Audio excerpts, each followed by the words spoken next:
Good afternoon, and thank you very much, everyone, for joining us. As you know, this Lunch and Learn is brought to you by family partners of Morris and Sussex counties. And right here, this is your host, Patricia Houston. Today, in this Lunch and Learn, we have the honor of having two special guests, Deanna Brugger and Andrea Majendi from the American Foundation for Suicide Prevention. Welcome both. Thank you. Thank you. Welcome both, Andrea and Deanna. Welcome. So, anything that you like to share with us about yourself before we start? Sure. Yeah. So I'll go first and then I'll pass it to Andrea. Hi, everyone. Thank you so much for allowing us to be here today. As Patricia said, my name is Deanna Brugger. I am the programs manager with the American Foundation for Suicide Prevention, New Jersey chapter. I just came on board in July, so I've been here for a couple months. My goal within the chapter is to, bring programs to communities like this, in person and virtually throughout the state, to learn about suicide prevention, mental health awareness, and to, bring resources and support to communities, not only impacted by suicide, but, wanting to learn the warning signs, and to just be educated, for our kids, in terms of high schools, colleges, as well as for young adults and also people who may be struggling themselves. So in the chat, I did put our website. It is afsp.org/New Jersey. I also put my contact information as well. If after the presentation, you have any questions or would just like to connect, on a more personal level. But thank you so much for being here, and I will pass it to Andrea. Thank you. I'm Andrea. Also, I'm a volunteer, and I participate by presenting some of the material that you'll see today to a variety of different people within our communities. I also volunteer at different wellness fairs and events where you'll see tables and we pass out information. And my goal is, to help spread the word and help everybody feel comfortable talking about suicide and how to help people who are struggling and what to do if you're in a situation where either yourself or somebody that you love might be facing a crisis. So my goal is to share this information and help keep people safe. Thank you. Really, definitely is an honor having you both here, educating our community, and also for taking the time to do this lunch and learn with us. Mm-hmm. So we're gonna jump right into the topic because I know everybody's waiting to see what you guys have for us. So let's go over about what is the American Foundation for Suicide Prevention. Sure. So I will take that question. So, just to give you a very brief, overview of AFSP. So our mission is to save lives and bring hope to those affected by suicide. So we were established in 1987. We are a voluntary organization that gives those affected by suicide a nationwide community, empowered by research, education, advocacy, to really take action against, one of the leading causes of death in our nation. And, we are the leading nonprofit dedicated to saving lives. So this is something that we are very proud of. We continue to, creating a culture that's smart about mental health. We have 4 core strategies involving, funding scientific research, educating the public about mental health and suicide prevention, advocating for public policies in mental health, and suicide prevention, and also supporting survivors of suicide loss and those also affected by suicide.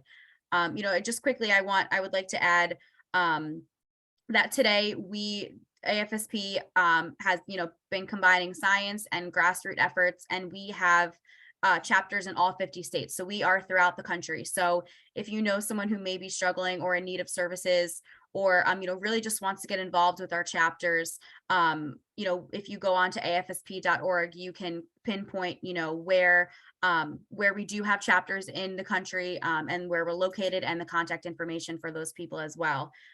So that is just some very brief of what what we kind of do at AFSP.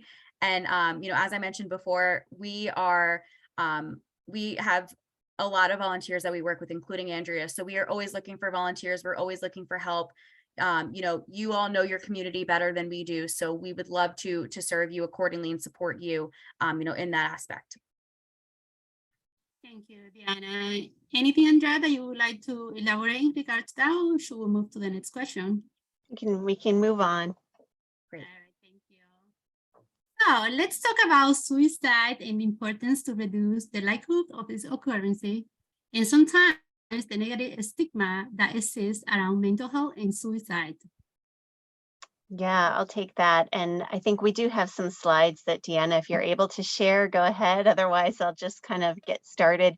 Our goal today is we want to provide a general overview about suicide and who it affects, what can be done to prevent it. So to answer your question, Patricia, you know, we're going to talk about some of the statistics to give you an idea of the scope of the problem, some of the key research findings, including, you know, what the risks are and protective factors. And then we'll also talk about what works and what we can all do to prevent this leading cause of death. If you want to just, that's perfect. So just to continue a bit about mental health and suicide, on slide 3, I think it's really important to talk about language and how we talk about suicide. And so just some baseline information for all of you. We avoid using the phrase committed suicide. It can have a very negative connotation and sometimes implies judgment. So instead, we encourage people to use phrases like died by suicide, or they ended their life, or they killed themselves. When we talk about suicide and suicide attempts, we avoid referring to suicide attempts as a failed attempt or a successful attempt. It's not necessary, and again, it implies that judgment. So educating the public about suicide, it's critical for encouraging people to seek help and to raise awareness. So I think it's very important, you know, for us to talk consistently and so that people don't feel that they're being judged. And when we talk about it safely and accurately, we can help reduce the likelihood of it occurring. Suicide is just a little bit about the statistics. It is a global problem. And according to the World Health Organization, each year over 800,000 people die by suicide. That's the most accurate data available today, but we estimate that that number is probably higher because it's often underreported in some countries, many countries actually. In the US, suicide rates are recorded by the CDC. And according to the CDC, 45,979 people died by suicide in 2020. Again, that's the most recent data that we have available, and that makes suicide the 12th leading cause of death. It takes more lives in the US than homicide, war, and natural disasters combined. So these numbers are one of the many reasons why it's important for us to talk about suicide like any other cause of death. The more we talk about it, the less stigmatized the idea that we all face struggles and that we need support will become. And like when you think about any loss, it impacts many people in the community, and suicide is no different. The loss, it can affect families, friends, coworkers, neighbors, schools, faith communities, etc. And so it's estimated that the majority of Americans will experience a suicide loss over the course of their lifetime.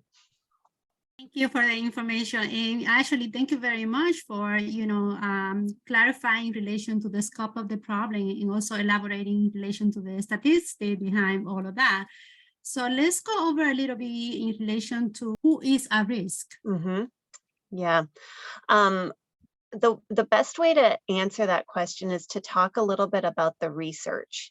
And so in, you know, the past several decades, scientists have been studying suicide, and research gives us more information on the critical areas, what drives up the risk, who is at risk, and what amounts to effective suicide prevention.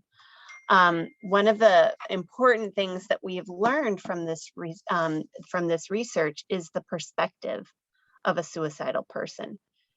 So for a suicidal person, that pain, oftentimes they're feeling pain. And it's a pain that feels unbearable, whether that be emotional pain, physical pain, or sometimes both. So for a moment, I would like everybody to think back to the most physically painful experience of your life. Maybe that was childbirth, maybe it was a surgery you had. Just try and get a mental image of the most painful physical experience in your life. And at that moment in time, would you have been able to give somebody clear and accurate directions to your house? Probably not. The pain makes ordinary thinking and rational thinking impossible. So for a suicidal person, that thinking becomes very constricted in the moment of a crisis, and there's a state of intense tunnel vision where other options just seem unavailable. Somebody who considers suicide, they can't think of a time when that unbearable pain will end. So I want to talk a little bit about the risk factors too, and something you should watch out for or be aware of who might be at risk. Risk factors, they're defined as characteristics or conditions that increase the chance that a person may take their life. Just like someone who's at risk for heart disease because of high blood pressure or a history of heart disease in the family, some people are there at higher risk for suicide than others. So the main risk factors shown here, they can be grouped into 3 categories: health, historical, and environmental. So let's take a closer look at those. The first type of risk factor is health, such as biological, psychological, and medical conditions. And the most significant of those are the mental health conditions. As we said before, people who die by suicide, they often have an active mental health problem at the time of their death. Depression is the most common mental health condition that's associated with suicide. Bipolar is also shown to be for high risk, although that's a less common disorder than depression. Because these conditions, they put people at greater risk for suicide, detecting the presence of a mental health condition is very important.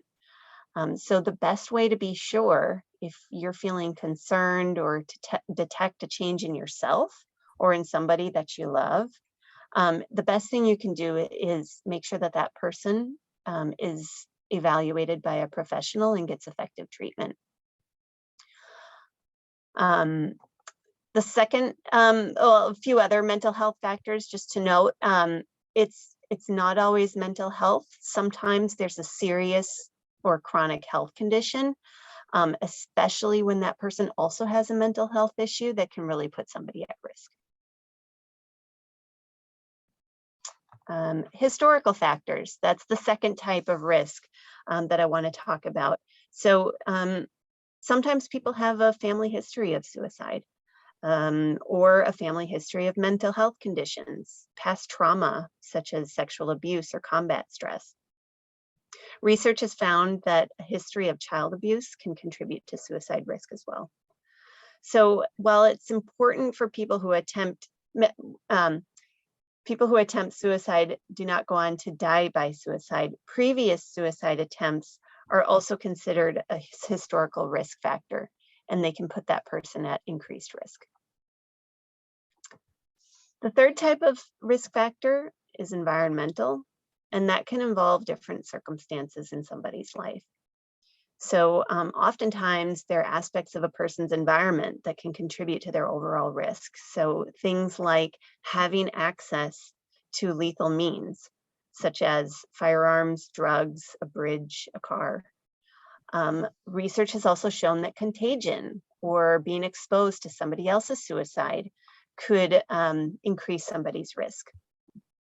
Prolonged stress, including harassment, bullying, relationship problems, legal problems, and unemployment, and stressful life events that happen throughout the lifespan, like divorce, legal problems, or job loss, are all types of environmental factors. So I think one thing that's important to understand when it comes to suicide risk is it's always a combination of a set of factors. So here's an example of what the public often perceives when they see a suicide case. They'll usually see the environmental factors, a job loss, a breakup, and they'll assume that because that was a very stressful event that somebody killed themselves. But that's never the full story. What people usually don't know is that that person may have also had genetic risks for suicide. Maybe they were also struggling from depression and anxiety. Maybe their work life had also become increasingly stressful. That underlying depression and anxiety could have made the situation at work even worse, or the work stress could have made their depression worse. Maybe they had started drinking more than usual. The point is, it's usually a combination of factors that contribute to a suicide death. So therefore, while a life event can play a role for suicidal behavior, without the underlying risk factors, life events alone are not always thought to cause the suicide.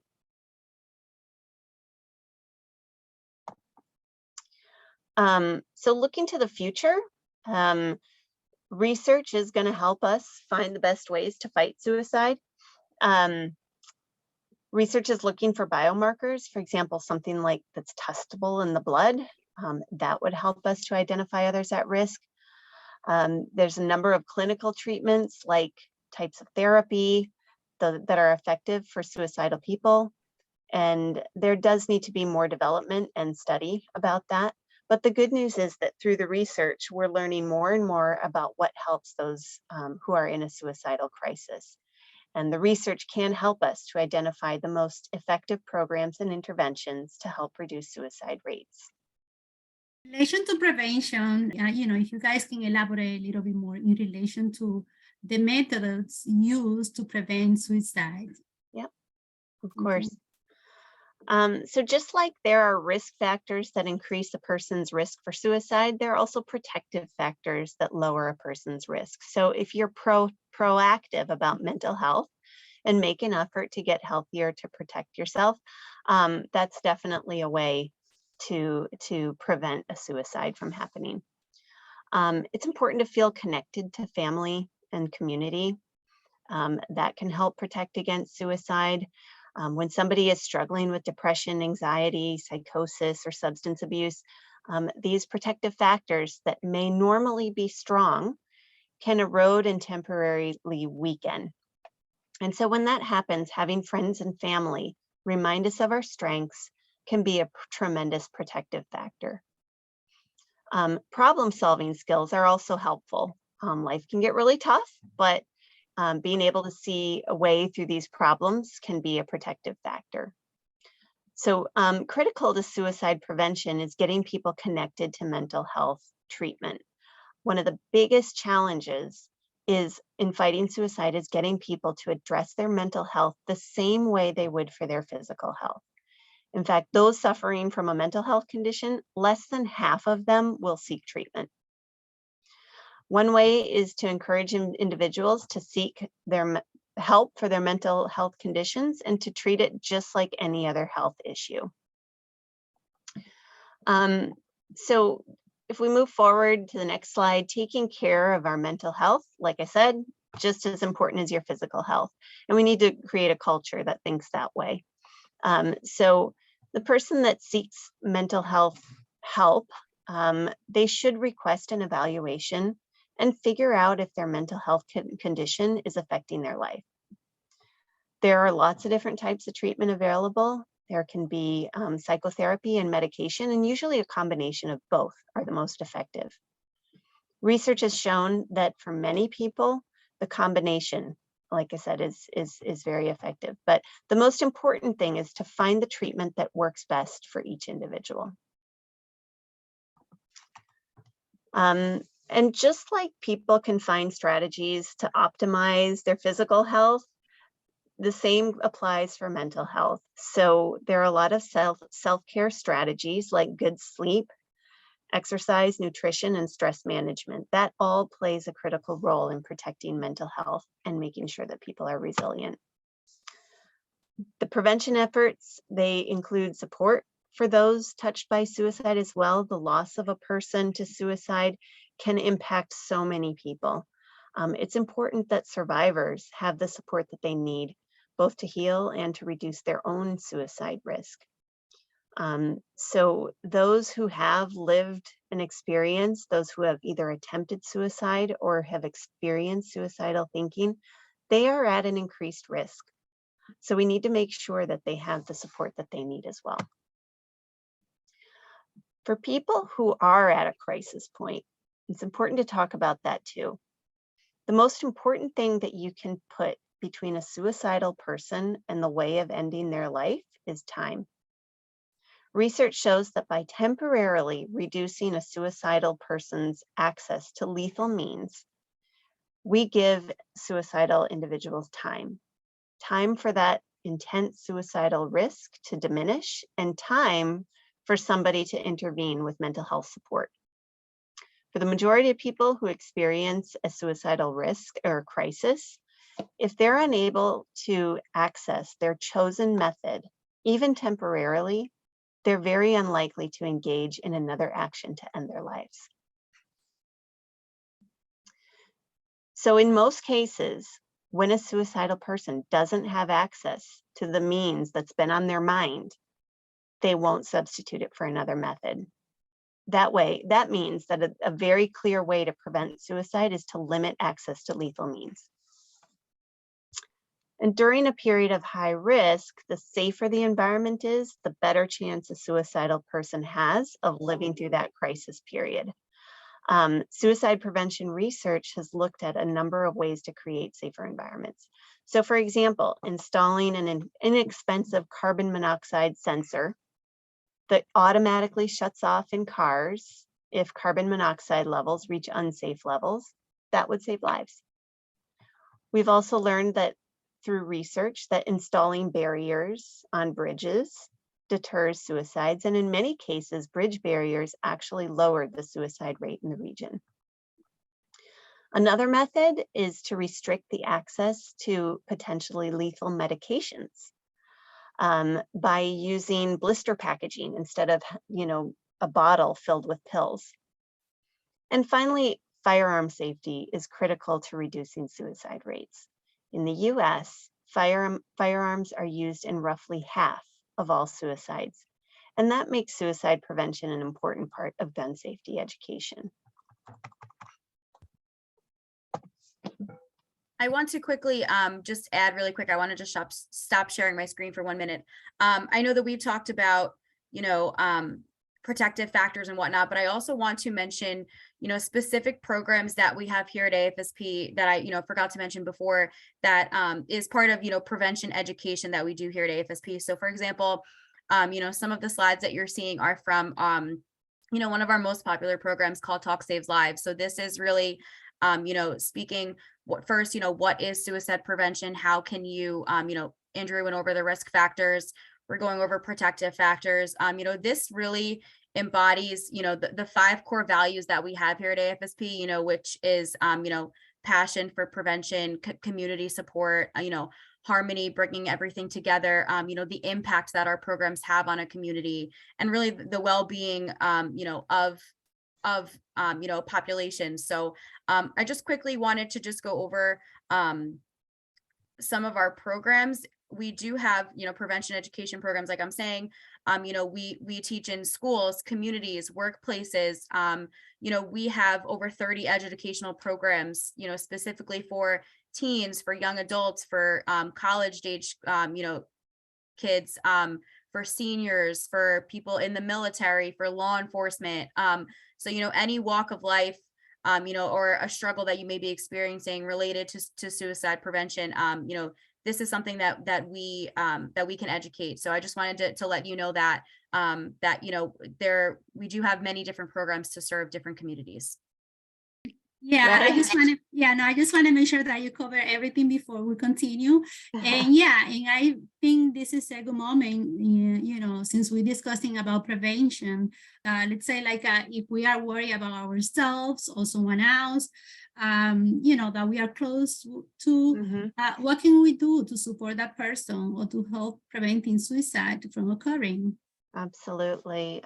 So the first thing, that to talk about are the warning signs so that you know how to watch for those warning signs in yourself and in others. So while many of the suicide risk factors we discussed previously about health, environment, and historical, those take place over a longer period of time. Warning signs, they're observable as signs that signal a suicide risk is in the near future. So it's important to pay attention to both those risk factors discussed and the warning signs that we're talking about now. If you see warning signs, reach out to the individuals in your life that you're concerned about and reach out to others if you're struggling.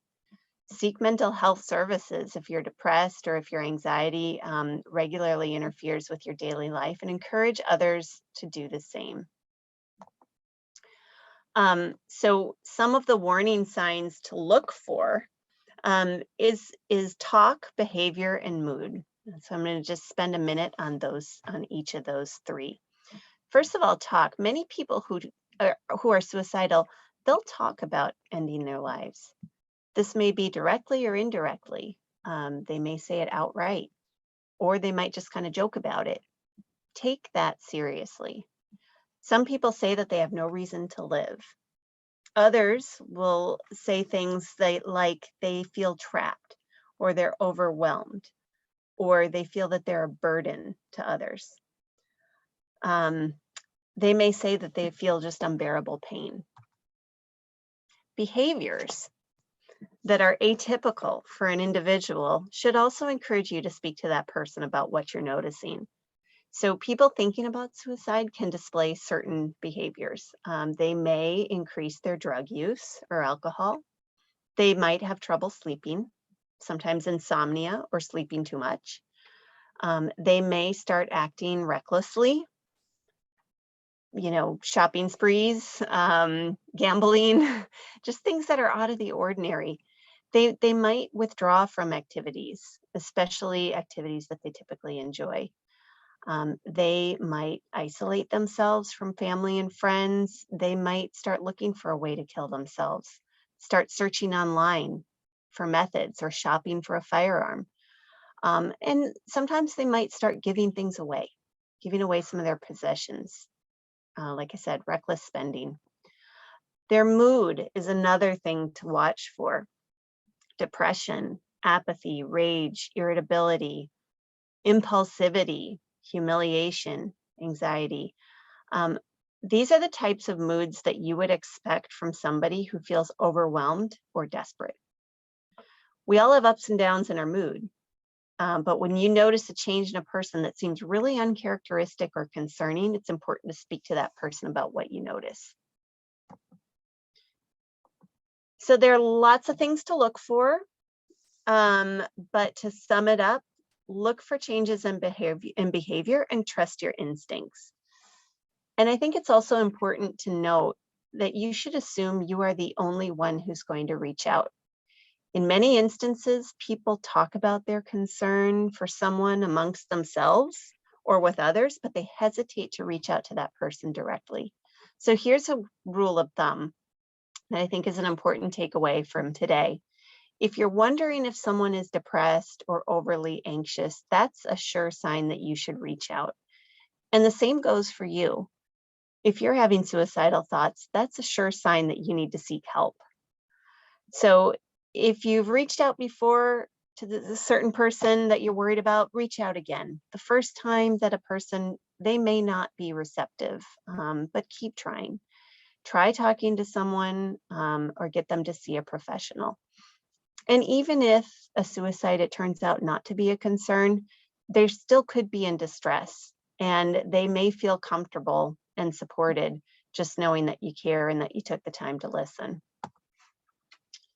How to reach out, talk to them in private, listen to their story, show that you're concerned and that you care, and ask them directly, are you thinking about taking your life? Are you thinking about harming yourself? That's a hard question to ask, but believe it or not, that's the best way to try and support somebody and get them to help them seek mental health services. And if there really is a crisis, you should take them to get help. There's just a few things to avoid when somebody may be suffering from depression or anxiety. You don't want to minimize their feelings. Those of us who have never experienced major depression, we literally cannot imagine what it feels like. Don't try to convince them that their life is worth living. If a person is nearing a crisis, they're not thinking clearly. Having a philosophical debate about life, whether it's worth it or not, is probably not going to be helpful. And avoid trying to fix it. Like when somebody's having a heart attack, you wouldn't tell them to start exercising. So if they're in a crisis, what they need is to be heard and then led to help. So listen to their story and help them find a health professional as soon as possible. And make sure their environment's safe. If you think that they might make an attempt on their life soon, stay with them. Don't leave them alone. But if the situation puts your own safety at risk, then you leave the area immediately and you call 911. You can help them remove the lethal means from themselves or get them out of a dangerous area. And you can bring them to mental health services or an emergency room. And I just wanted to quickly also, let everyone know that the Suicide Prevention Lifeline number, this number has changed to just a 3-digit number, 988.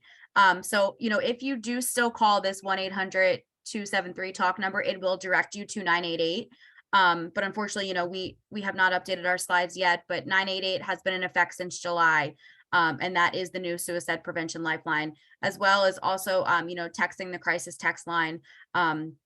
I'll also put in the chat some additional resources as well for you all to have, just in case you or someone that might be in crisis.